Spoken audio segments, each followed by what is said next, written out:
இப்போ நிர்மலா சீதாராமன் அவர்களுடைய தலைமையில மாவட்ட தலைவர்களுக்கான ஒரு குழு வந்து நடத்தியிருக்காங்க. அவங்களுடைய தலைமையில தமிழகத்துல நடந்திருக்கு அப்படின்றப்போ அதை எப்படி புரிஞ்சுக்கிறது? அதாவது வேஷம் வெளியே கலைந்து விட்டது. ஒரு ஆண்டுகளாக அண்ணாமலை நீக்குவதற்காக போடப்பட்ட ஸ்கெட்ச் இன்றைக்கு விடை கிடைத்தோட நான் பார்க்க போறேன். அப்ப நிர்மலா சீதாராமன் அவர்களுக்கு தான் அந்த அவர்களை வைத்துக் கொண்டு வானதி சீனிவாசன், எஸ் ஏ சூர்யா, அதுக்கடுத்து கேடி ராகவன், இப்படி எல்லாருமே ஒருங்கிணைந்து இன்னொரு விஷயம், அண்ணாமலை நீக்கப்படுற செய்தி கேட்டு எஸ் ஏ சூர்யா அவர்கள் ஒரு பாரிலே சந்தோஷமாக கேக் வெட்டி கொண்டாடதா கூட செய்திகள் வரப்படுகிறது.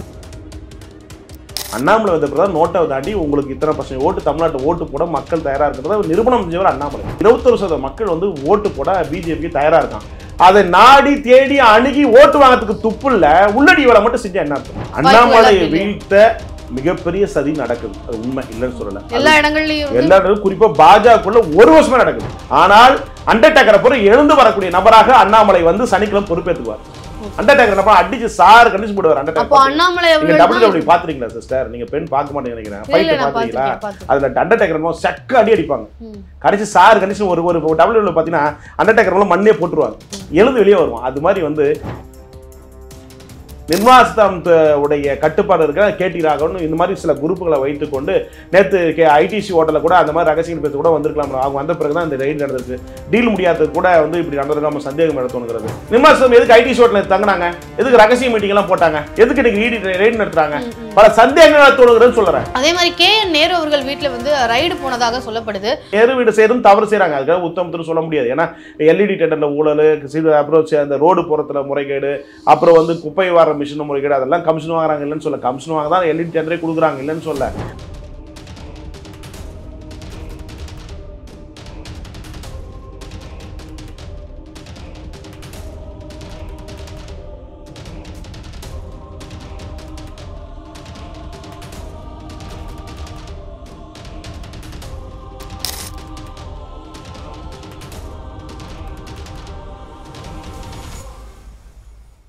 ஜாம்பவான் டிவி நேயர்களுக்கு வணக்கம். இன்று நம்மோடு இணைந்திருக்கிறார் திரு IPDS திருநாவுக்கரசு அவர்கள். வணக்கம். வணக்கம் என் தமிழ் தாய் உறவுக்கும் என் அன்பு தங்கைக்கும்.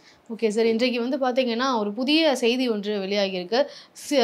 ஆம் தமிழர் கட்சி சீமான் அவர்கள் வந்து பாஜக கூட இணைய போறாரு, NDA கூட்டணியோட இணைய போறாரு அப்படின்ற தகவல் வந்து வெளியாகியிருக்கு. இது எந்த அளவுக்கு உண்மை, அதற்கான வாய்ப்புகள் இருக்கா? உண்மையா பொய்யான்னு தெரியல. அப்படி நடந்தால் நல்லது. உண்மையா பொய்யா நம்ம வந்து அது புலனாய்வு செய்யவும் விமர்சனம் சொல்லாம அப்படி வந்தால் நல்லது. எப்படின்னு சொல்லி கேளுங்கன்னா, அதிமுக செங்கோட்டை தலைமையான ஒரு அதிமுக எடப்பாடியெல்லாம் விட்டுருணும். அது ஒரு கூட்டணி. OPS தினகரன், சசிகலா கூட விட்டுருங்க, ராஜமாதா அவங்களை விட்டுருங்க. OPS தினகரன், செங்கோட்டையன், இப்படி வேலுமணி, இப்படி ஒரு தலைமையிலான ஒரு குரூப்பு. சீமான் தலைமையில் ஒரு அணி. பாமக பாஜக இப்படியெல்லாம் ஒன்று சேர்ந்தானா, NDA கூட்டணி சேர்ந்தானா ஒரு 35-39% ஓட்ட வாங்கினா நிச்சயமாக ஆட்சி பிடிப்பதற்கு, NDA ஆட்சி பிடிப்பதற்கு வாய்ப்பு இருக்கிறது. அதனால் என்னவோ இந்த செய்தி அமைந்தால் சிறப்பாக இருக்கும். 2 திராவிட இயக்கத்தில் ஒரு திராவிட இயக்கம் வீழ்த்துவதற்கு இந்த 2020 தேர்தல் பயன்படும் நான் பார்க்கப்படலாம். ஆனால் சீமான் அவர்களை பார்த்தீங்கன்னா தொடர்ந்து பாஜக அரசியலை வந்து விமர்சனம் பண்ணிட்டு தான் இருந்திருக்கிறாரு. அது பெருசாக அரசியலே கிடையாது, பாகிஸ்தான், ஜெய் ஸ்ரீராம் இந்த மாதிரியான அரசியல் மட்டும் தான் பாஜகவுக்கு இருக்கு அப்படின்னு சொல்லியிருக்காரு. அப்படி வரும்பொழுது அந்த கூட்டணியாக சேர்ந்து பயணிக்கும் போது அதுக்கான சாத்தியங்கள் இருக்கா? கருத்து முரண்கள்ன்றது இருக்கு. என்ன தேர்தல் கூட்டணி கருத்து முரண்பாடெல்லாம் கிடையாதுங்க. கலைஞர் கூட பாஜகவை RSS வந்து ஆகும்னு என்னென்னவோ கிளிச்சு பேசினாரு. அப்புறம் வந்து உலகத்திலே ஆகச்சிறந்த ஒரு அமைப்பு RSSன்னு சொல்லி பாராட்டும் தெரிவிச்சுக்காரு கலைஞர். ஸோ அப்படின்ற போது இதெல்லாம் அரசியல் வந்து சகஜம். அன்றைய நாளில் ஒரு கருத்தை பதிவிடுவதாக எடுத்துக்கொள்ளலாம். தேர்தலுக்காக ஒரு கூட்டணி வைக்கலாம், ஒன்றும் தப்பு கிடையாது. அப்படியே ஒரே சித்தாந்தம், நம்ம கொள்கை சித்தாந்தம் வேறு, அது கட்சி நடத்துவதற்காக தேர்தலில் வெற்றி பெறணும், எதிர்களை வீழ்த்தும் நோக்கம் அப்படின்ற போது இணையலாம், தப்பு கிடையாது. தேர்தலில் ஒருத்தரை வீழ்த்தணும்னா இணைந்து தான் ஆகணும். நீ திமுகவை எதிர்க்கிறீங்க, ரைட்டு. திமுக எப்படி தான் வீழ்த்துவீங்க? ஒரு திராவிடக்கு எப்படி தான் அழியும்? திராவிடத்தை பற்றி எதிர்க்கிறீங்க, பெரியாரை எதிர்க்கிறீங்க, திராவிடத்தை வந்து மண்ணோடும் அழிக்கப்பட நோக்கத்திற்காக சீமானோடும் முழக்கமிடுகிறார், பெரியாரை வந்து அடின்னு அடிச்சு கிழிச்சு தொங்க விடுறீங்க. இதெல்லாம் வந்து ஒளினா எங்க போடணும்? கூட்டணி தான் வைக்கணும். தனித்துவமாக எவ்வளவு நாளைக்கு போராட முடியும்? ஸோ அப்படின்ற போது ஒரு ஒத்த கருத்தோடு ஒரு சில கொள்கை கோட்பாடுகளை கூட்டணிக்காக ஒரு சில வடிவமைச்சு செஞ்சுட்டு தேர்தலை கண்டஸ்ட் பண்ணிட்டு போகலாம், தப்பு கிடையாதுல்ல. ஸோ அப்படி பார்க்குற போது சீமான் அவர்கள் NDA கூட சேர்ந்தானா ஏற்கனவே NDA 18% ஓட்டு, இந்த 8% சேர்த்துனா 28 ஆயிப்போச்சு. அதுக்கடுத்து மீதி கட்சியெல்லாம் செஞ்சுன்னா ஒரு 30, ஏடிஎம்கே இது மாதிரி செங்கோட்டை தலைமை வந்துச்சுன்னா அது ஒரு 4-5%, ஒரு 35%, திமுகவுக்கு எதிர்ப்பான ஒரு ஓட்டு ஒரு 2.5% ஓட்டு, ஒரு 37-37.5% ஓட்டு வரும். அப்புறம் போது என்டிஏ தலைமையான அமித்ஷா சொன்ன கணக்கு வந்து பழிக்குமோ நான் நினைக்கிறேன். அப்படி அந்த கணக்கு தான் என்டிஏ தலைமையான ஆட்சின்னு சொல்லிப்பா நினைக்கிறேன். எடப்பாடி ஒத்து வர மாட்டாரு, எடப்பாடி நம்பி பயணிக்க வேண்டாம், எடப்பாடி நம்ம ஏன் சிஎம் ஆக்கணும், நம்மளே ஒரு முயற்சி பண்ணக்கூடாதா அப்படின்னு நோக்கத்தை கூட அண்ணாமலை ரிப்போர்ட் செஞ்சிருக்கலாம். அதன் அடிப்படையில் கூட அரசியல் நகர்வுகள் நடக்கலாம். சட்டமன்ற அவை முடிந்த பிறகு இதுக்கான வேசங்கள் வெளியே வரலாம் என்று நினைக்கிறேன். அதே மாதிரி இப்போ அண்ணாமலை அவர்களே வந்து கட்சியினுடைய தலைவராக இருக்க போறாரா இல்லையா அப்படின்ற ஒரு கன்ஃபியூஷன் இருந்துட்டு இருக்கு. அந்த சூழல்ல இப்போ நிர்மலா சீதாராமன் அவர்களுடைய தலைமையில மாவட்ட தலைவர்களுக்கான ஒரு குழு வந்து நடத்திருக்கிறாங்க. அவங்களுடைய தலைமையில தமிழகத்துல நடந்திருக்கு அப்படின்றப்போ அதை எப்படி புரிஞ்சுக்கிறது, இது எதற்காக அவங்க பண்ணியிருக்கணும், ஏன்னா தலைவர் பொறுப்பு இவங்களுக்கு அடுத்ததாக வரப்போகுதா அப்படின்ற கேள்விகள் எல்லாம் இதன் மூலமா எழுதுறியா? அதாவது வேஷம் வெளியே கலைந்து விட்டது. ஒரு ஆண்டுகளாக அண்ணாமலை நீக்குவதற்காக போடப்பட்ட ஸ்கெட்ச் இன்றைக்கு விடை கிடைத்தோட நான் பார்க்க போறேன். அப்ப நிர்மலா சீதாராமன் அவர்களுக்கு தான் அந்த அவர்களை வைத்துக் கொண்டு வானதி சீனிவாசன், எஸ்.ஏ. சூர்யா, அதுக்கடுத்து கேடி ராகவன், இப்படி எல்லாருமே ஒருங்கிணைந்து இன்னொரு விஷயம், அண்ணாமலை நீக்கப்படுற செய்தி கேட்டு எஸ்.ஏ. சூர்யா அவர்கள் ஒரு பாரிலே சந்தோஷமாக கேக் வெட்டி கொண்டாடுறதா கூட செய்திகள் வரப்படுகிறது. எந்த உண்மைன்னு தெரியல. அப்படி பார்க்கிற போது இவர்கள்லாம் வந்து பாத்தீங்கன்னா நிர்மலா சீதாராமனுக்கு ஒரு கூட்டம் வந்து இங்க இருக்கு. அந்த கூட்டங்கள் போய் போய் போய் போய் அந்த அம்மா கிட்ட வந்து ஆமா அண்ணாமலை சரியில்லை, அண்ணாமலை செயல்பாடு சரியில்லை, அண்ணாமலை தான் தோத்துட்டோம் அப்படின்னு சொல்லி எல்லாம் பத்த வச்சு விட்டதுடைய விளைவு தான் இன்னைக்கு வந்து இந்த மாதிரி சிக்கல் வர்றதுக்கு காரணமா நான் பார்க்க போறேன். ஒன்று, ஏன் காரணம், அண்ணாமலையால் மைனஸ் அல்ல, அண்ணாமலையால் பிளஸ் தான். நோட்டா கிடையான கட்சியை வந்து வெளியே உலகத்துக்கு வந்து நோட்டை தாண்டி 11% ஓட்டை வாங்கினது அண்ணாமலையினுடைய முகத்தால் தான். பாஜக மோடி அவர்களும் அமித்ஷா அவர்களும் மூலமாக அண்ணாமலையால் தான் அந்த நடந்தது. அப்படி பார்க்கிற போது இவர்களுக்கு யாருக்குமே ஓட்டு வங்கி கிடையாது. இவங்களுக்கு யாரும் நம்பி தொண்டர்கள் சேர தயாரா இல்லை, அண்ணாமலை நம்பி தான் சேர்ந்தாங்க. அப்படி சேர்கிற போது இந்த இடத்துல வந்து இவர்கள் எல்லாம் சரி செய்து அண்ணாமலை வீழ்த்த வேண்டும் நோக்கத்திற்காக அண்ணாமலை ஒரு வெற்றியாளர், வெற்றி தலைவர், அதில் மக்கள் தலைவர், எந்த மாற்றம் இல்லை. ஆனா அவர் ஒரு தனி கட்சி ஆரம்பிச்சுக்கணும். தேவையில்லாம இந்த கட்சிக்குள்ள போய் மாட்டிட்டார். கர்நாடகாவில கூட நிறைய கட்சியில சேர்ந்துட்டு சொன்னாங்க. மத்தியில இருக்கிற அமைப்பு செயலரை வந்து அவர் வந்து பாத்தீங்கன்னா அண்ணாமலையை அப்படிதான் அடையாளப்படுத்தி கட்சிக்குள்ள சேர்த்தவர். அப்படி பார்க்கிற போது வந்து மோடியுடைய வந்து இவர் வரப்பட்ட நபர். அப்படி இருக்கிற போது இவர்களெல்லாம் சேர்ந்து அண்ணாமலை வளர்ச்சி பொறுக்காமல் உட்கட்சி தான் சரி செய்யறாங்க ஒழிய எடப்பாடி வந்து இன்டர்னல் பாலிடிக்ஸ்குள்ள தாண்டிட்டாங்கன்னா அது அசிங்கம். எடப்பாடி வந்து அங்க அமித்ஷா சொல்லப்பட்டதை நான் சொல்லியிருப்பாங்கன்னு நான் நினைக்கிறேன். இப்படிதான் நடந்திருக்கும். யுகத்தை அடிப்படையில் சொல்றதுன்னா, உங்க கட்சிக்குள்ள ஒற்றுமை கொண்டு வாங்க, ஓபிஎஸ் தினகரன் வந்து 2000 சொன்ன அதே முழக்கத்தை சொல்லியிருப்பாங்க. அதுக்கு ஒத்துக்காம தான் எடப்பாடி இந்த கூட்டணி வந்து அடுத்த லெவல் போகாம நிக்குதோ நான் பார்க்க போறேன் ஒழிய அண்ணாமலை நீக்கி தான் கூட்டணி வச்சுக்கணும்னு சொல்றது ஏத்துக்க முடியாது. அப்படின்னா அமித்ஷா சொல்றாரு ஓபிஎஸ் தினகரன் வச்சு தான் கூட கூட்டணி. நான் முடிச்சிடறேன். ஆனா அதே அமித்ஷா அவர்கள் ஓபிஎஸ் தினகரன் உங்க கட்சிக்குள்ள சேர்த்துங்க, ஒருங்கிணைந்த அதிமுக கொட்டுவாங்க, அப்பதான் கூட்டணி வச்சுக்க சொல்றது போது அதை மறுக்கிற போது இது உட்கட்சி பிரச்சனை சொல்லக்கூடாதுல்ல. நீங்க ஒருங்கிணைந்த அதிமுக கூட்டாங்க, அப்பதான் வெற்றி வாய்ப்பு பிரகாசமா இருக்கும், அப்பதான் எல்லா இடத்துலையும் வந்து வெற்றி வாய்ப்பு பெற முடியும், இல்லைன்னா பெற முடியாது சொல்ற போது அதை ஏத்துக்காம தன்னுடைய வாரிசு மகனை வந்து உள்ள பூத்த நோக்கத்திற்காக எடப்பாடி அவர்கள் தன் கட்சியை எம்ஜிஆர் எடுத்த உருவாக்கின கட்சியை தான் குடும்பத்துக்குள்ள அடைக்கணும் நோக்கத்திற்காக இன்னைக்கு போடுற வேஷம் வந்து இன்னைக்கு தாவேக்கா அணுகிற போது தாவேக்கா இல்லாம பாஜக அணுகிற பாஜக இல்லாம இன்னைக்கு வந்து 2ஆம் கட்டமா எம்பி எலெக்ஷன் வீணா போன மாதிரி வீணா போவார ஒழிய அவரை நம்பி வந்து அரசியல் பயணங்கள் மேற்கொள்வது கடினமான நம்பகத்தன்மைக்குரிய தலைவராக எடப்பாடி இல்லை நான் பார்க்க போறேன். அதே மாதிரி உட்கட்சி பூசல் அப்படின்றத சொல்லியிருந்தீங்க. பாஜகக்குள்ள இருக்கிற தலைவர்களுக்கே வந்து அண்ணாமலை அவர்களுக்கு இருக்கிறது பிடிக்காம நிர்மலா சீதாராமன் அவர்கள்கிட்ட போய் முறையிடுறாங்க அப்படின்ற மாதிரி சொன்னீங்க இல்லையா? அப்படி பார்க்கும்பொழுது அண்ணாமலை அவர்கள் வந்து தன்னை மட்டுமே ஒரு சுய விளம்பரம் செஞ்சுட்டு அவரை மட்டுமே தான் வளர்த்துக்கிட்டாரு. கட்சி வளர்ந்துச்சுன்றதெல்லாம் ஒண்ணுமே இல்லை. கட்சி வளர்ந்தது அப்படின்னா அது தானாவே வளர்ந்துருக்கும். அது மோடி அவர்களுக்கும் அமித்ஷா அவர்களுக்கும் இருக்கிற கிரேஸ்லேயே வளர்ந்துருக்கும். அண்ணாமலை அவர்களை பொறுத்த வரைக்கும் அவர் தனிதானே சுய விளம்பரம் தான் செஞ்சுக்கிட்டாரு, அவரைனால எந்த ஒரு லாபமும் இல்லைன்னு சொல்றாங்களே. சீமான் அவர்கள் இருக்கார், அவரெல்லாம் அந்த கட்சியில வந்து தண்ணீர விளம்பரமா சுய இதுவா, அதெல்லாம் யாருக்கு லாபம் பெனிஃபிட்? இங்க தமிழ்நாட்டை பொறுத்தவரை தலைவர்களுக்கு தான் ஓட்டு, இங்க கட்சிக்கெல்லாம் ஓட்டு இல்லை. எனக்கு தேசிய கட்சிக்கெல்லாம் இங்கெல்லாம் ஒண்ணு முடியாது. சரி, இதே இதுக்கு முன்னாடி இந்த தலைவர் இருந்தாங்கல்ல, தமிழிசை இருந்தாங்க, மற்ற நிறைய பேர் இருந்தாங்கல்ல, அப்போ ஜொலிக்க முடிச்சா? நோட்டாவோட தான் போறானீங்க. இன்னைக்கு அப்ப சரி, இந்த 5 ஆண்டுக்கு முன்னாடி வந்து இதே தமிழிசை இதே நிர்மலா சீதாராமன் எல்லாம் இருந்தீங்கல்ல, அப்ப என்ன கிழிச்சிங்க? இன்னைக்கு அண்ணாமலைக்கு இதுக்கு என்ன சம்மந்தம் இருக்கு? அண்ணாமலை வந்த பிறகு நோட்டை தாண்டி உங்களுக்கு இத்தனை % ஓட்டு தமிழ்நாட்டு ஓட்டு போட மக்கள் தயாரா இருக்கிறத நிரூபணம் செஞ்சவர் அண்ணாமலை.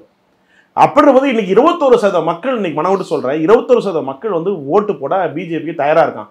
அதை நாடி தேடி அணுகி ஓட்டு வாங்கறதுக்கு துப்பு இல்ல, உள்ளடி வேலை மட்டும் செஞ்சா என்ன அர்த்தம்? ஏங்க எனக்கு கிட்டத்தட்ட 2 ஆட்சிக்கும் திமுக அதிமுக என்னங்க வேறுபாடு இருக்குன்னு நினைக்கிறீங்க? ரெண்டும் திராவிட இயக்கங்கள் தான். திராவிட முன்னேற்ற அனைத்து திராவிட முன்னேற்றங்களும் திராவிட முன்னேற்ற 2 பேரும் அண்ணன் தம்பி தான். எம்ஜிஆர் உருவான இயக்கம் வந்து அண்ணாவுடைய கொள்கையை பரப்புவது. அந்த அண்ணா அண்ணா அண்ணா எங்கள் அன்பின் உருவம் அண்ணா அப்படின்னு பாடல் வந்திருக்கு இல்லையா? அது போல அண்ணாவுடைய கொள்கை சித்தாந்தத்தை கொண்டு செல்வதான எம்ஜிஆருடைய ஏடிஎம்கே சித்தாந்தம். அப்படி போய் 2 திராவிட கட்சிகளும் இடதுசாரி சித்தாந்தம் கொண்ட இயக்கம். இடதுசாரிகளோடு கூட்டணி வைத்துக் கொண்டு மறுமுறை ஆட்சி 75 பிடிச்சிருக்காங்க. அப்படி பாக்குறபோது இந்த இடத்துல ஒரு உடைக்கிற கேப் வந்து கொண்டு வந்தது அண்ணாமலை. இப்போ அண்ணாமலை அவர்களை வந்து கட்சி பொறுப்பு அண்ணாமலை அந்த இடத்துல அப்படி இருக்கும்போது எடப்பாடி அவர்களை வந்து தகுதியான தலைவரா செல்வாக்கு சரிந்த தலைவராக இருப்பதனால இப்போ கட்சிக்குள்ள நிறைய பேர் அந்த ஏடிஎம்கே சேர்றதில்ல. குறுகிய நபர்களை கொண்ட கட்சியா இருக்கிறத ஒழிய அதுல செல்வாக்கு இழந்த கட்சியா ஏடிஎம்கே இருப்பதனால அவங்களை ஏன் சிஎம் ஆகணும்? அதில் தான் அமித்ஷா அவர்கள் என்டிஏ தலைமையான கூட்டணி ஆட்சின்னு சொல்லியிருப்பாரு நினைக்கிறேன். செங்கோட்டையை வந்து கழட்டிட்டாவே சின்னத்தை முடக்கினாவே ஆட்டோமேட்டிக் அதுல இருந்து ஒரு 5-6% ஓட்டு என்டிஏ கூட்டணி வந்துச்சுனாவே 2027 திமுக வீழ்த்து என்டிஏ கூட்டணி ஆட்சி பிடிக்கும். நான் இதுதான் ஃபார்முலா வந்தா பெஸ்ட். இதை விட்டு எக்ஸ்ட்ரா ஏடிஎம்கே உள்ள இழுத்து போட்டு பண்ணாங்கன்னா அவங்க வேஸ்ட். இப்போ அண்ணாமலை அவர்கள் வந்து கட்சியினுடைய பதவி பொறுப்புல இருந்து நீக்கணும் அப்படின்றதுல நிர்மலா சீதாராமன் அவர்களுக்கு என்ன அவசியம் இருக்கு? என்ன அவர் அவங்க ஆல்ரெடி அமைச்சரா இருக்காங்க. இந்த அண்ணாமலை அவர்களுடைய பொறுப்பை நீக்கிறதுல இருந்து அவங்களுக்கு என்ன லாபம் இருக்கு? ஈகோ தானாங்க. ஒரு தனி மனிதன் வளர்றது யாருக்கும் பொறுக்காது. சரி, அப்படி இருக்கவையங்க ஒரு கட்சியுடைய அமைச்சர் கேசவநாயகம் இருக்காரு. அவங்க கட்சியில வந்து தலைவர் இருக்காங்க. அதை கடந்து அவங்க இல்லாம ஒரு கூட்டம் போறது தப்பு இல்லை. மத்திய அமைச்சர் சந்திக்கிறாங்க வராங்க போட்டோ எடுக்கிறதா விஷயம் வேற. ஒரு கூட்டம் போட்டு ஆலோசனை பண்றீங்கன்னா அது வந்து ஒருத்தர் அசிங்கப்படுத்துற மாதிரி இல்லை. ஒரு பார்ட்டி வந்து அது தவறான செயல், அது செய்யக்கூடாது. எங்க நான் கேட்கிறேன், நிர்மலா சீதாராமன் அவர்கள் வந்து போய் பார்லிமெண்ட்ல வந்து ராஜ்யசபா எம்பி தான் உள்ள போயிருக்காங்க. மக்களை உறுப்பினராக ஒரு முறையாக நின்று தேர்தல் மக்கள் அரசியல் வந்து வேறங்க. நீங்க மீடியால பேட்டி கொடுக்கலாம், ஒரு தலைவராக பிரேம் பண்ணலாம், எல்லாம் செய்யலாம். ஆனா ஃபீல்டு பாலிடிக்ஸ் வந்து ஒரு தலைவனா நிற்கிறது கஷ்டம். இங்க உணர்வுக்காக ஒரு கூட்டம் அண்ணாமலைக்காக சேர்ந்திருக்கு, உரிமைக்காக சேர்ந்திருக்கிறது, அன்புக்காக சேர்ந்த கூட்டம். அந்த கூட்டம் உங்களுக்கு இருக்கா? நீங்க கேடி ராகவன் ஆகட்டும், வானதி ஆகட்டும், தமிழிசை ஆகட்டும், எல்லாருமே ஆகட்டும் ஆகட்டும். யாருக்காவது வந்து ஒரு ஒரு ஃபேன் பேஸ் உருவாயிருக்கா? கிடையாது. இங்க வந்து அண்ணாமலைக்காக இங்க தமிழ்நாட்டை பொறுத்தவரை ஒரு தலைவனுக்காக தான் உருவாகும். ஆனா அது ஒரு பிம்பம் தான், அது உண்மையான நிலவரம்லாம் இல்ல அப்படின்றாங்களே சார். யார் சொல்றது? எதிர்கட்சியும் சொல்றாங்க, உட்கட்சியில இருக்கிறவங்களுமே அதை தான் சொல்றாங்க. அப்படி பிம்பத்தை கிரியேட் பண்ணதே அண்ணாமலை அவர்கள். தனக்கு வந்து இவ்வளவு கிரியேட் பண்ணிட்டாங்கல்ல. கிரியேட் பண்றதுக்கு முன்னாடி ஏன் இருக்கிறவங்க ஏன் செய்யல? இதுக்கு முன்னாடி ஏன் செய்யல? ஏங்க இன்னைக்கு 10 நாளா அண்ணாமலை இல்ல அப்படி அண்ணாமலை இல்ல மாற்றப்படுற செய்தி வந்து எத்தனை தாக்கம் பட்டி தொட்டி கிராம வரை போய் சென்றடைஞ்சிருக்குது. சாதாரண சாமான் என்ன சொல்றான், எப்படிப்பட்ட ஒரு தலைவரை வந்து தமிழ்நாட்டில் ஒரு எதிர்கருத்துல சொல்றதுக்கு வேற யாரும் அந்த இடத்த சொல்லல. அப்புறம் அவர் இருந்ததான் நல்லதுன்னு கூட பிடிக்காத கூட பிடிக்கிறாங்க. அதுதாங்க ஒரு லீடர்ஷிப் குவாலிட்டி. அந்த குவாலிட்டி நீங்க கிடைச்சிருக்கு, உங்களுக்கு கிடைச்சிருக்கா? இல்ல பேசப்படுற அத்தனை பேர் கிடைச்சிருக்கா? சரி, பேசப்படுறவங்க வந்துட்டா கிடைக்க போதா? அது ஒரு தப்பு. இன்னொரு விஷயம் வந்து மாற்று அனைத்து ஐயர்களாகட்டும் நாடாராகட்டும் அனைத்து சாதிக்கும் தலைவர் அண்ணாமலை. எல்லா சாதி மக்களுக்கும் அண்ணாமலை பிடித்திருக்கிறது. இங்க ஒரு விஷயம் பத்த வச்சுடுறாங்க, அவர் கொங்கு ஜாதிக்குள்ள அடைக்க பாக்குறாங்க. கொங்கு நாட்டுக்குள்ள அடைக்கிறது தப்பு. நாடா சமுதாய ஓட்டு இருக்கு, ஐயர்கள் ஓட்டு நிறைய வந்து அண்ணாமலைக்கு ஆதரவா இருக்காங்க. மற்ற முதலியார்கள் கவுண்டர் சமுதாயம் அனைத்து சாதிகளுடைய தலைவராக அண்ணாமலை வந்துட்டார். இவங்க ஒரு சாதிக்குள்ள அடைச்சி இவங்க சுயநலத்தை இது பண்ண பாக்குறாங்க, அது தப்பு. அப்படி பாக்குற போது இந்த இடத்துல அண்ணாமலை செஞ்ச தப்பு என்னன்னா, இந்த இடத்துல வந்து ஒவ்வொருக்கும் கலைஞரை மாதிரி செஞ்சு இன்னைக்கு விழுப்புரத்துல மோடிக்கு எதிர்ப்பு ஒரு மாவட்ட செயலர் உருவாக்கி அந்த இடத்துல டம்ப் பண்ணி விட்டாங்க. அப்பனையும் பிள்ளையும் டம்மி பண்ணி விட்டாங்க. அந்த இடத்துல மாவட்ட செயலர் வேற மாற்றி விட்டாங்க. அது மாதிரி வந்து என்னன்னா வாணி சீனிவாசன் கவுண்டராஜ் வசந்தராஜ் இறக்கி விடணும். அதே மாதிரி நாடா சமயத்தில் அங்கே வந்து பார்த்தீங்கன்னா இப்போ இவர் நம்ம நயனா நாயகன் அவருக்கு எதிர்ப்பாக நாடா சமயத்தில் ஒரு ஆளை இறக்கி விட்டுக்கணும். அந்த பக்கம் கருப்பு சொன்னால் கருப்பு அதுக்கு ஆப்போசிட்டாக இறக்கி விட்டுக்கணும். இந்த மாதிரி டபுள் கேம் வேலையை செஞ்சுக்கணும். அது அண்ணாமலை செய்யல. ஸோ இவர் எல்லாம் வந்து அதோடைய மிஸ்டேக் தான் விளைவு இன்னைக்கு இவ்வளோ முத்திட்டு வருது ஒழிய இந்த அரசியலை வந்து சிண்டு முடிக்கிற அரசியல் செஞ்சிருக்கணும். இவங்க செய்கிறாங்க இல்லையா, ஒரு வருஷமா உள்ளடி வேலை பார்க்குறாங்க இல்லையா, அது மாதிரி வந்து சில கிழக்கு தேவையை அண்ணாமலை செய்யணும். அண்ணாமலை நேர்மையா இருக்குது தான் பிரச்சனை. ஓகே சார், இப்போ செங்கோட்டையன் அவர்கள் வந்து நிர்மலா சீதாராமன் அவர்களை சந்திக்கிறதுக்காக மதுரையிலேருந்து போனார் அப்படின்றது நம்ம எல்லாருக்குமே தெரியும். அந்த ஒரு விஷயம் வந்து ரொம்ப சீக்கிரட்டாக வந்து வச்சிருந்தாலும் அது வெளியே தெரிஞ்சிருக்கு அப்படின்னா அதுக்கு காரணம் வந்து பாஜக கட்சிக்குள்ள திமுகவினர் இருக்காங்க, ஸ்லீப்பர் செல்ஸ் மாதிரி செயல்படுறாங்க, இப்படி சில செய்திகள் வந்து பிரபல நாளிதழில் வந்து வெளியாகியிருக்கு.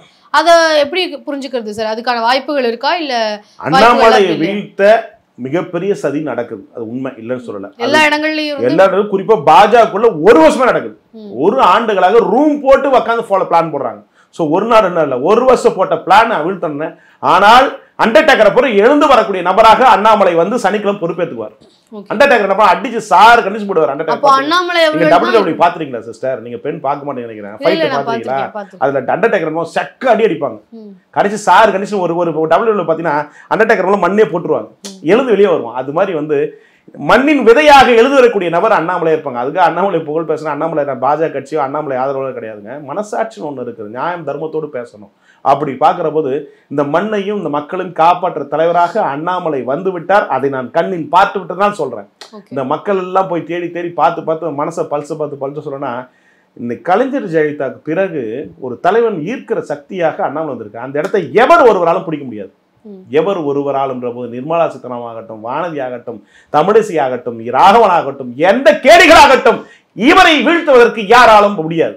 இப்போ நயனா நாகேந்திரன் அவர்களுக்கு தான் வந்து அடுத்ததாக தலைவராக போறாங்க அப்படின்ற செய்திகள் கிட்டத்தட்ட உறுதி செஞ்ச நிலையில நம்மளால பார்க்க முடிஞ்சுது. அப்போ இன்னுமே வந்து அண்ணாமலை அவர்கள் தான் பதவியில தொடருவாரு அப்படின்றது. அண்ணாமலை சனிக்கிழமை பொறுப்பேற்றுக் கொள்வார். நல்ல நாள். அண்ணாமலை எதிர்ப்பவர்கள் காணாமல் போய் விடுவார்கள். தானே முன்வந்து ரிசைன் பண்றதா சொல்லியிருந்தாரு. எனக்கு யாருங்க கடிதம் போட்டாரா? இதான் சொல்லப்பட்டாங்களா? பத்திரிகை வர செய்தி வச்சு என்ன பேசக்கூடாது சிஸ்டர்.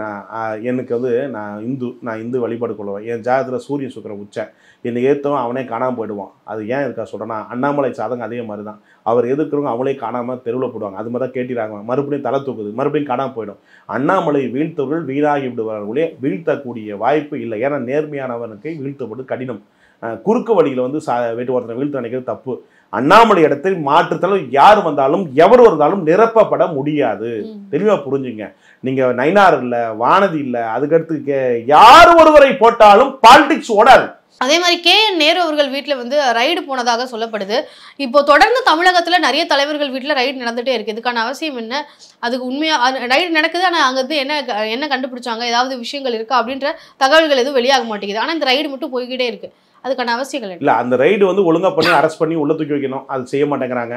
இதுல ஒரு சந்தேகம் ஏற்படுது. நிர்மலா சீதாராமனுடைய கையில் இருக்கிற KT ராகவன், வினோத்ஜி மற்றும் நிறைய நபர்கள் வந்து பாத்தீங்கன்னா இந்தியா முழுக்க இருக்கிற நபர்கள், இது மாதிரி மாட்டக்கூடிய நபர்கள் போய் சென்று அவங்கள பேசப்பட்டு அவங்க ஆடிட்டர் நம்பரோட கொடுத்துட்றாங்க. போயிட்டு போய் செட்டில்மெண்ட்டை வாங்கி அதை வந்து இப்போ இது மாதிரி வசூல் செய்து கொண்டு இருக்காங்க. ஏஜென்ட்டாக இருக்காங்க இவங்கெல்லாம். அது எங்கே பணம் எங்கே வாங்குறாங்க யாருக்கு போகுதுன்னு தெரியல. இதெல்லாம் அமித்ஷாவுக்கும் மோடிக்கும் தெரியுதான்னு தெரியல. நிர்மலா சீதாராமன் உடைய கட்டுப்பாடு இருக்கிற KT ராகவன் இந்த மாதிரி சில குரூப்புகளை வைத்துக்கொண்டு நேற்று ITC ஹோட்டலில் கூட அந்த மாதிரி ரகசியங்கள் பேச கூட வந்திருக்கலாம். அவங்க வந்த பிறகு தான் இந்த ரைடு நடந்திருக்கு. டீல் முடியாதது கூட வந்து இப்படி நடந்திருக்காம சந்தேகம் எடுத்துணுங்கிறது. ஏன்னா இந்த மாதிரி வசூல் செய்கிற வசூல் வேட்டை மன்னர்களாக KT ராகவனும் வினோத்ஜி அவர்களும் மற்றும் ஏனைய ஒரு லிஸ்டே இருக்கு பிஜேபியில். இந்த மாதிரி ஆட்களை வைத்துக்கொண்டு இந்தியாவில் இப்படி பயன்படுத்துறாங்க. இது அமித்ஷாக்கும் மோடிக்கும் உளவுத்துறைக்கும் ஐபின்னு சொல்ல போற நிறுவனம் தெரியுதோ இல்லையோ நான் இன்னைக்கு வெளிப்படையா சொல்றேன். தெரியாம இருக்குமா சார்? உண்மை வசூல் செய்யறாங்க. நான் ஓபனா லிஸ்ட் நான் தரேன். இந்த மாதிரியான விஷயங்கள் வந்து மோடி அவர்களுக்கும் அமித்ஷா அவர்களுக்கும் தெரியாம நடப்பதற்கு வாய்ப்புகள் இருக்கா? வாய்ப்புகள் இருக்கு. நிர்மலா சீதாராமன் எதுக்கு ITC ஹோட்டலில் தங்கினாங்க? எதுக்கு ரகசிய மீட்டிங் எல்லாம் போட்டாங்க? எதுக்கு இன்னைக்கு ரைடு நடத்துறாங்க? பல சந்தேகங்கள் தோணுகிறேன்னு சொல்றேன். ஏன்னா எனக்கு வந்து தகவல் அடிப்படையில் இந்த ராகவன், வினோத்ஜி மற்றும் ஒரு லிஸ்டே இருக்கு பிஜேபியில. இவங்க எல்லாம் இந்தியா முழுக்க போய் வசூல் செய்யறதா வேலை. சோ அப்படி பாக்குற போது ஏஜென்ட்டுகள் கிட்ட நேற்று பேசுற போது ஏதாவது டிவிஎஸ் செல்வன் ஒருத்தர் இருக்காங்க, அதெல்லாம் வசூல் பண்றாரு. இது மாதிரி ஏதாவது ஒரு உள்டி நடந்திருக்கும். அது ஒத்துறாத காரணமா என்ன ED ரைடு போகுதுன்னு நான் பார்க்க போறேன். ஏதாவது ED ரைடு போட்டு கைது பண்ணாங்களா? இது அண்ணாமலை தெரியாதுன்னு நினைக்கிறேன். ஸோ இந்த விஷயம் அப்படியே தப்பு நடக்குதா இல்லையா? ஓகே சார், இப்போ நிர்மலா சீதாராமன் அவர்களுடைய இந்த மாதிரியான விஷயங்கள்லாம் செய்கிறாங்க அப்படின்றத சொல்லியிருக்கிறீங்க. இதன் மூலமாக அவங்களுக்கு என்ன லாபம் இருக்கும்? இப்போ வந்து நீங்கள் அண்ணாமலை அவர்கள் பதவியிலேருந்து நீக்கணும் அப்படின்றது அவங்க ஒரு ஈகோ பிரச்சனை அப்படின்னு சொல்கிறீங்க. அவங்களுக்கு இதன் மூலமாக ஏதாவது லாபம் இல்லாமல் செய்ய வேண்டிய அவசியம் இருக்கு? மறைமுக கூட்டு இருக்கோ, திமுக கூட்ட கூட இருக்கலாம். யாரு கண்டா? நிர்மலா சீதாராமன் அவர்கள் இருக்கிறாங்க, அஜெண்டா இருக்கலாம். யாரு கண்டா? அப்படியே ED வச்சுக்கிட்டு இந்த ராகவனுக்கு என்ன வேலை, இந்த ஒரு லிஸ்டே சொல்றான், அவனுக்கு என்ன வேலை? எதுக்கு இதை ஏன் வந்து மத்திய அரசு ஏன் வந்து அமித்ஷாவும் மோடியும் ஏன் IBயும் வந்து பார்க்கலையா? அப்ப நிர்மலா சீதாராமனுக்கு பின்னாடியும் திமுக இருக்குன்னு சொல்ல வரீங்களா? இருக்கலாம். அப்படி நீ ED வந்து மிஸ்டேக் பண்றல, நீ ED துறையை வச்சுட்டு வசூல் பண்றீங்கல்ல, ஆடிட்டர் கிட்ட போய் பணம் வாங்குறீங்கல்ல, அது குற்றமா இல்லையா? அந்த குற்றத்தை ஊக்குவிப்பது மோடி, அமித்ஷா மோடி வைக்கிறாங்களா அப்படின்னு சந்தேகம் எல்லாம் தோணுதுல்ல. ஓகே. சோ இந்த தவறு நீங்க செய்யணும். இந்த மாதிரி ஒரு கீழ்த்தரமான செயலை செய்யணும். மோடிக்கு அமித்ஷாவுக்கு செய்யற துரோகம் இல்ல. நீங்க என்ன பாஜக தேசியவாதி சொல்லுங்க. தமிழகத்துல ஒரு MP ஆக முடியும் உங்களால? கர்நாடகா MP ஆக முடியுமா? கர்நாடகா பைங்கிலியே சொல்றோம். கர்நாடகத்தை குடும்பம் கல்யாணப்பட்டு போயிருக்கீங்க. இந்த தமிழ்நாட்டை மதுரைக்கார் பெண்மணி சொல்றீங்க. நின்று ஒரு முறை மக்கள் உறுப்பினர் ஆக முடியுமா? பாலிடிக்ஸ் லாபி வேற, மக்கள் பாலிடிக்ஸ் வேற, கட்சி பாலிடிக்ஸ் வேற. நீங்க வந்து இந்த கூட்டத்தை ஒரு குருவிக்கார கூட்டத்தை வச்சுக்கிட்டு, ஒரு குருட்டு திருட்டு கூட்டத்தை வச்சுக்கிட்டு நீங்க நம்புறீங்க. நீங்க தான் முட்டாள். தேர்தலை சந்திக்க போதிய நிதி இல்லைன்னு போன முறை சொல்லியிருந்தாங்க. அதனாலதான் அவங்க வந்து தேர்தல் சந்திக்கல, இல்லைன்னா நான் தேர்தலை நின்றுப்பேன் அப்படின்ற மாதிரி சொல்லியிருந்தாங்க. நிர்மலா சீதாராமன் அம்மையாரிடம் நிதி இருக்கிறது, நீதித்துறை இருக்கிறது, நீதியே அதால தான் ஈடியில் ஏஜென்ட்டை போட்டு வசூல் செய்கிறாங்க. இது ஏன் கண்டுகாணாமல் இருக்கிறார் மோடி, அமித்ஷா அவர்கள்? இப்போ இடி ரைடு வந்து நடக்குது, தொடர்ந்து நடக்குது. ஆனா இது வரைக்கும் யாரும் கைது செய்யப்படல. அப்படி இல்லைன்னா என்ன கொள்முதல் செஞ்சாங்க, அங்க என்ன நடக்குது, அவங்க கிட்ட அப்படி என்ன கரப்ஷன் என்ன இருக்கு அப்படின்றதையும் வெளியிட மாட்டாங்க. அப்ப எதுக்கு தான் இடி ரைடு அப்படின்றது நடக்குது? அதை நிர்மலா சீதாராமன் தான் விளக்க வேண்டுமா? ஈடியை தன் கையில் வைத்துக்கொண்டு ஏதோ செய்யறான்னு தெரியல. இது வந்து மக்களே, பாமர மக்களே இருக்கிறாங்க, இடி ரைடு வரைக்கும் ரைடு தப்பு இல்லை, அது ஏன் கைது வரல, கைது ஏன் செய்யலன்னு கேட்குறாங்க. ஸோ அது வந்து அவ்வளவு கிளீனா இருக்காங்க, எதுவுமே பிரச்சனை இல்லை, கிளீனெல்லாம் இல்லை, எல்லாம் கைவிட்டு தான் வாங்குறாங்க. இந்த உள்கூத்து வெளிக்கூத்து வந்து கைது பண்ணதான் வந்து விடை கிடைக்கும். ஸோ இதை வந்து பாஜக தான், நிர்மலா சீதாராமன் தான் இது விடை கொடுக்கணும். ஏன்னா தொடர்ந்து இடி ரைடு வர, தொடர்ந்து நேற்று தான் வந்தாங்க, ஞாயிற்றுக்கிழமை தான் இன்னைக்கு இடி ரைடு நிர்மலா நேரு வீட்டில் போகிறாங்க. நேரு வீடு செய்யறதும் தவறு செய்கிறாங்க, அதுக்காக உத்தமத்துன்னு சொல்ல முடியாது. ஏன்னா எல்இடி டெண்டரில் ஊழல், அப்புறம் அந்த ரோடு போகிறதுல முறைகேடு, அப்புறம் வந்து குப்பை வார மிஷின் முறைகேடு, அதெல்லாம் கமிஷன் வாங்குறாங்க இல்லைன்னு சொல்ல, கமிஷன் வாங்க தான் எல்இடி டெண்டரே கொடுக்குறாங்க இல்லைன்னு சொல்ல. பட் ஆனால் கையங்கலமாக பிடிக்கிறீங்களா நீங்கள்? ஊட்டவே பிடிச்சி மவுண்ட் ரோடு இருக்கிற செல்வம் தான் வந்து பணம் வாங்குறாரு, அங்கே இருக்கிற பச்சையப்பன் தான் வந்து முழுக்க மினிஸ்டர் செயல்படுறாரு. அப்படி போது இதெல்லாம் வந்து பார்த்தீங்கன்னா அவங்க தெளிவாக வசூல் பண்ணுறாங்க. அதை கரெக்டாக பிடிச்சி கரெக்டாக வந்து கூண்டில் ஏற்றா பரவாயில்ல. சும்மா ஈடு ரைடு போட்டு பேப்பர் வாங்கிட்டு எந்த செய்தியுமே வெளியே வராமல் இருக்கிறது மக்கள் மத்தியில் வந்து வெறுப்பு ஏற்படுகிறது. திமுக உண்மையிலே தவறு செய்கிறாங்க, கரப்ஷன் கமிஷன் வாங்குறாங்க, ஊழல் செய்கிறாங்க, இடி நடவடிக்கை இருக்குன்னா கைது எங்கே அப்படின்னு மக்கள் கேட்குறான். நான் கேட்கல, மக்கள் கேட்குறான். அந்த மக்கள் குரலாக நீங்கள் என்ன செய்றீங்க? கைது பண்ணும்ல, நடவடிக்கை எடுக்கணும்ல. ஆனா இது வெறும் தொடர்ந்து இடி ரைடா இருக்குல்ல. அப்புறம் ஏடிஎம்கே ஏன் செய்யல? ஏடிஎம்கே ஏன் செய்யல? கொடநாடு வழக்குல ஏன் வந்து கொடநாடு வழக்கை பத்தி யாரும் பேச மாட்டேங்கிறீங்க? இதே தமிழக முதலமைச்சர் சொன்னார், நாங்கள் ஆட்சிக்கு வந்தவுடன் மிகப்பெரிய சரி இருக்கிறது, ஜெயலலிதாவுடைய இறப்பிலே மர்மம் இருக்கிறது, நாங்கள் நீதி கொடுப்போம். எங்கே போனது நீதி? ஏன் கொடநாடு வழக்கில் எடப்பாடி அவர்கள் மீது அப்படி அண்டர்ஸ்டாண்டிங் இருக்கா இல்லையா? ரெண்டு பேருக்கும் அண்டர்ஸ்டாண்டிங் இல்லையா? அதான் சொல்றேன், இந்த திராவிடர்களை வீழ்த்தினா ஒரு இயக்கத்தை வீழ்த்துவதற்கான வாய்ப்பு இருக்கிறது. அண்ணாமலை கையை கட்டி விட, அவுத்து விடுங்க, முடிஞ்சு ஜெயிச்சுட்டு போலாம். ஓகே சார், பாஜக கட்சிக்குள்ள இதோட ஓப்பனா சொல்ல மாட்டேன் போங்க, வெக்கமா இருக்கு, கேவலமா இருக்கு அரசியல். ஓகே சார், பாஜக கட்சிக்குள்ள நடக்கக்கூடிய உட்கட்சி பூசல் குறித்து பல விஷயங்கள் எங்ககிட்ட பகிர்ந்துக்கிட்டீங்க, ரொம்ப நன்றி. மிக்க நன்றி. இன்னும் நிறைய விஷயம் இருக்கு, அடுத்த முறை சொல்றேன்.